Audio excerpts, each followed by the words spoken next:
Saudi আরবে 1983 সালে doctor Mohammad তাকি উদ্দিন যে তাফসির ইংলিশে অনুবাদ করেছে, ট্রান্সলেট করেছে, যার বইয়ের নাম হচ্ছে the noble Quran. The noble Quran সূরাতুল বাকারা 30 নং আয়াত আল্লাহ তাআলা বলতেছেন, ইন্নী জাইলুন ফিল আরদি খলিফা।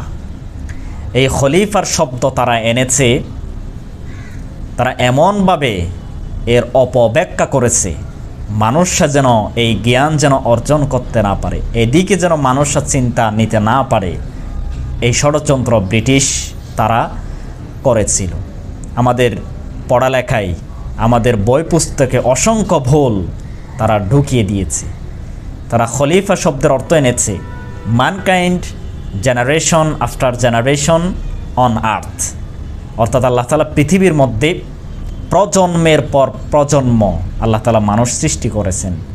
কিন্তু আমরা অসংখ্য তাফসিরের মধ্যে পেয়েছি খলিফা শব্দের অর্থ হচ্ছে প্রতিনিধিত্বশীল, ক্ষমতা যাদেরকে দেওয়া হবে, রাষ্ট্র ক্ষমতা, রাজত্ব কায়েম, দিন কায়েম, এটাই কিন্তু খলিফা শব্দের অর্থ আসে।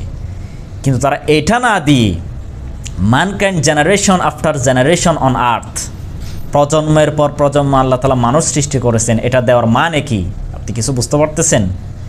তারা এমনভাবে ব্যাখ্যা করেছে মানুষরা যেন প্রতিনিধিত্ব কাকে বলে সে বিষয়ে তারা যেন না গলায়, তারা যেন জ্ঞান অর্জন না করে। আজকে কওমি আলিয়া আমরা অনেক বিভক্তিতে পড়ে গিয়েছি। কওমি মাদ্রাসায় অসংখ্য ভুল তারা ঢুকিয়ে দিয়েছে, আর আমরা অসংখ্য আলেম ওলামা এ বিষয়ে চিন্তা চেতনা করি না। বিবেক আদালত, এই বিবেক দিয়ে যদি আপনারা পড়াশোনা করেন, ভুল কোনটা আপনি বুঝতে পারবেন। সমস্ত কিছু দলিল রেফারেন্স দিয়ে আসলে হয় না। আপনি বইতে অসংখ্য রেফারেন্স পাবেন, কিন্তু ওই রেফারেন্সটা আসলে সত্য কিনা, ওই রেফারেন্সটা আসলে নির্ভরযোগ্য তথ্য কিনা, সেটাই তো আপনার বিবেক দিয়ে চিন্তা করতে হবে। এখন আপনি রেফারেন্স পেয়েছেন বলেই এটাই হচ্ছে সবচাইতে বড় দলিল, এটা তো হতে পারে না। আপনার বিবেক দিয়ে চিন্তা করবেন ওই রেফারেন্সটা আসলে উপযোগী হচ্ছে কিনা, তারপর আপনি ভুলগুলো বুঝতে পারবেন। তারা 1850 সাল থেকে 1927 সাল পর্যন্ত 26 জন খ্রিস্টান তারা প্রিন্সিপাল ছিল। কওমি মাদ্রাসায় তারা ভুল ঢুকিয়ে দিয়েছে।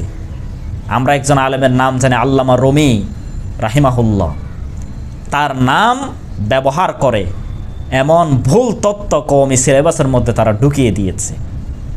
তারা বলেছে যে ফিকহা, তাফসির এগুলো ছাড়া অন্যান্য জ্ঞান অর্জন করা হারাম, কারণ অন্যান্য জ্ঞান অর্জন করা মানে আল্লাহর পরিচয়ে প্রতিবন্ধকতা সৃষ্টি করে দেওয়া।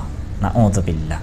অথচ আল্লাহ তো কোরআন অসংখ্য আয়াতে বলেছে তোমরা বৈশ্বিক জ্ঞান অর্জন করো, রাজনীতি করো, রাজনীতির জ্ঞান অর্জন করো, বিশ্ব রাজনীতি পরিচয় তোমরা জানো, প্রতিনিধিত্বশীল কাকে বলে সেটা জানো, তোমরা কিভাবে শাসন কার্য চালাতে হয় সেটা জানো, বিজ্ঞান নিয়ে গবেষণা করো, আসমান থেকে মাটি পর্যন্ত সমস্ত প্রাণী নিয়ে তোমরা জ্ঞান অর্জন করো। এটা তো আল্লাহর নির্দেশ।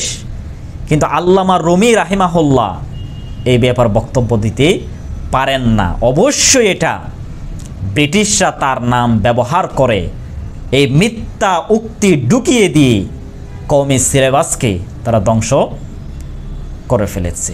এখন আপনি আল্লামা রুমি বলেছেন বলেই আপনি যে বিশ্বাস করতেছেন, এটা তো আসলে আল্লামা রুমির কথা নয়, এটা বলেছে আসলে ব্রিটিশরাই কওমি মানুষদেরকে ধোঁকা দেওয়ার জন্য, আলিয়া মাদ্রাসার মানুষদেরকে ধোঁকা দেওয়ার জন্য তারা এই গভীর ষড়যন্ত্র করেছে। এখন আপনি পড়ালেখা করতেছেন, যেটাই পাচ্ছেন সেটাই বিশ্বাস করতেছেন, যেটাই পড়তেছেন এটাই আপনি মান্য করতেছেন। আপনি একটু চিন্তা করবেন, কোরআন নিয়ে গবেষণা করবেন নিজের বিবেক দিয়ে, তাফসির পড়বেন, বিভিন্ন কিতাবাদি পড়ে সামারাইজ করে কোনটা সত্য কোনটা মিথ্যা, তখন আপনি জাস্টিফাই করতে পারবেন।